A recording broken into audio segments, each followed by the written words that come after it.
आदरणीय व्यासपीठ, मी हिंदवी शिंदे. सर्वप्रथम आपणा स्वातंत्र्य दिनाच्या खूप खूप शुभेच्छा. जे देशासाठी लढले ते अमर हुतात्मे झाले. जे देशासाठी लढले ते अमर हुतात्मे झाले. नेताजी नाव तर आपण ऐकलं असेल, होय बरोबर. तर मी आज नेताजी सुभाषचंद्र बोस, माझा आवडता नेता, यांच्याविषयी माहिती सांगणार आहे. जय हिंद ही घोषणा ऐकली की एका क्षणात भारतीयांची छाती गर्वाने फुगते. त्यांच्या डोळ्यासमोर तेजस्वी चेहरा, एक धगधगते क्रांतिकुंड, तो चेहरा असतो नेताजी सुभाषचंद्र बोस यांचा. देशप्रीती तुझे नाव सुभाष बाबू, अशी एखादी सार्थ उक्ती त्यांच्या कर्तृत्वाला न्याय देईल. सुभाष बाबूंनी देशासाठी जे सोसले, जे योजले, जे कृतीत उतरण्यासाठी प्रकृतीची व प्राणाचीही पर्वा केली नाही, त्याला तुलनाच नाही. इतका असामान्य राष्ट्रपुरुष या देशात दुसरा झालाच नाही.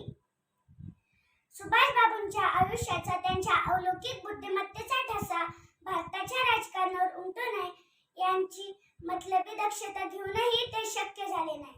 ज्याप्रमाणे असे सोने अग्निपरीक्षेतूनच जळाळते, त्याप्रमाणे सुभाष बाबूंनी आपल्या अखेरच्या क्षणापर्यंतच्या भारताच्या स्वातंत्र्याची स्वप्ने पाहिली आणि कोट्यावधी देशबांधवांच्या